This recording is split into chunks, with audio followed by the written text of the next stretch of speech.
The following content has been provided by RWTH Aachen University.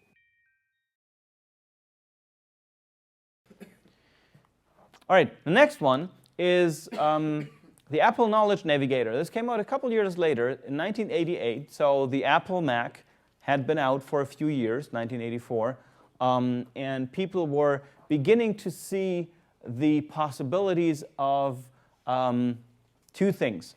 One, continuing the idea of put that there, the idea of artificial intelligence and systems that would understand what I'm doing. So at that point, a name that was used for this kind of technique was user agents. So agents in the sense of, programs that would act on my behalf, that would do things for me that I could sort of interact with in a more natural way than typing commands on a keyboard. And the other thing that, of course, back then was becoming a big thing was multimedia. So in the sense of I was now able to run videos on my computer and show graphics and show maps and this kind of stuff. So the story of the Apple Knowledge Navigator is of a professor who enters his office during a break, basically, and he needs to go back to a class in the afternoon, but he comes in and he basically wants to prepare his class, go through what kind of activities he still has to do, what's his to-do list, and he does all that by opening up, activating his Knowledge Navigator, which is it's really kind of like an iPad, if you want. And then he starts interacting with it. And what you'll notice is, and what I like you to pay attention to is the expectations that Apple is sort of making here about speech understanding. So this system, when you look at it closely, you'll see there are some quite remarkable things that would have to happen on the AI side in order to really make that work. So during the time, he will also link up, he will do some research, and then he will call a colleague across something. Again, remember, there were no web browsers, right? Web browsing hadn't been invented. That's going to be like 3 years later. So there's an early imagination of an online connection to somebody else and a collaborative editing and looking at a simulation of rainforest development and Sahara development.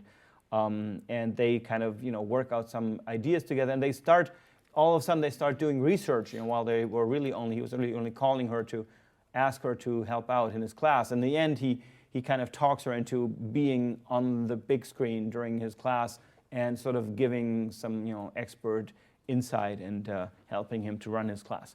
And as usual, he's late with preparing the class, so it's a typical sort of professor's workday. High production value, much higher than this MIT thing. This MIT thing was a typical research video, kind of dorky, like the people were clearly more researchers than actors. And here you'll see this is done in a more sort of professional, smooth style. So when you see the interface of the Knowledge Navigator, pay attention to what's in there, pay attention to how he interacts with it, and pay attention to what the system is expected to understand and how it's supposed to follow the conversation that is going on, even with phone calls and stuff like this. Hello, Professor Bradford is away at the moment. Would you like to leave a message? Michael, this is your mother. I know that you're there. So, strange things about the video, things that have become perfectly normal. Thoughts on this? Yeah.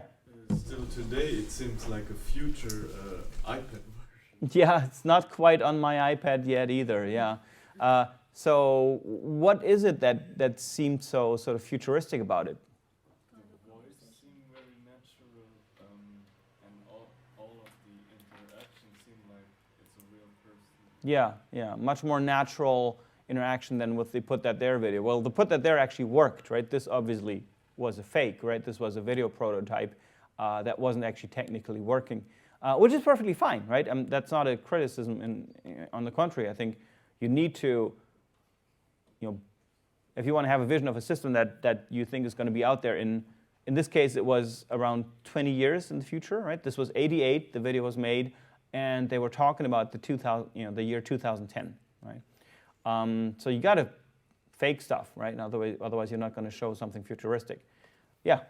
I think the commands like print or copy or maybe search something I tell you is possible for today, but the fact that the AI knows that if the prof is leaving, he's going to lunch is maybe a bit too far.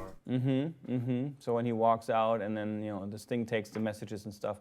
In particular, there was something going on. You were saying printing, yeah, that works, and the search was particularly strange too. Did anybody notice something about the search? Yeah, back there. Maybe that the Navigator had a really deep knowledge of the content of all the things. Oh yeah, definitely. He was asking about.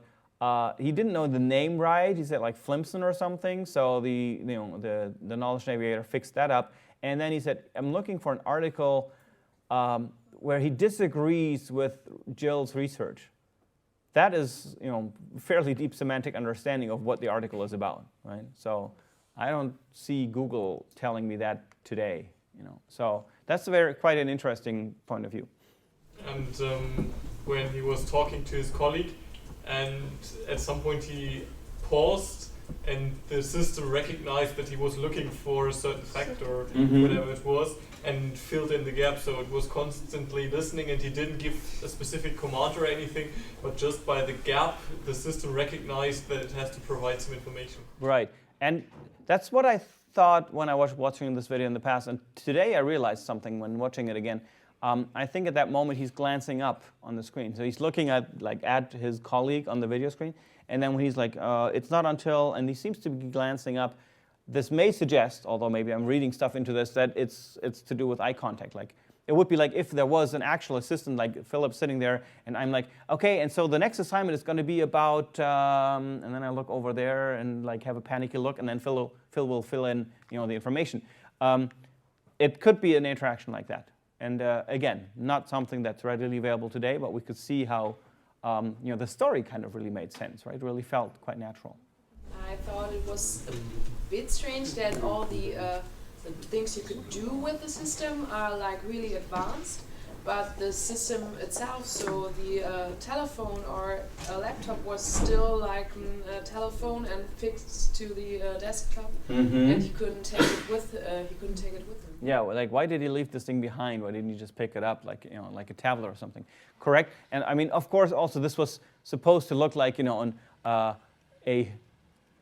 professor's study in Berkeley. So it had sort of like a historic look to it. Maybe this was intentional to contrast the high tech against the very traditional setting that's still there, and that's not going to go away. Yes. But also the hardware, they modeled it after a book, I think, and it has a foldable screen that just now seems to be happening. Right. So that foldable screen, I'm not buying that. Right. They're like opening up this screen. It's like hard fold, and they fold it in two, and then it's like a completely seamless surface. So that's really a challenge even today, technically. Yes. All right. So there are more things in there. But watch it again if as you're preparing for assignments in the lab and in the finals and stuff, because we do go back to also those videos in what we ask you guys about, and you'll be able to when you see it the second time, you'll catch more of the things that are unusual or that you then are primed to notice.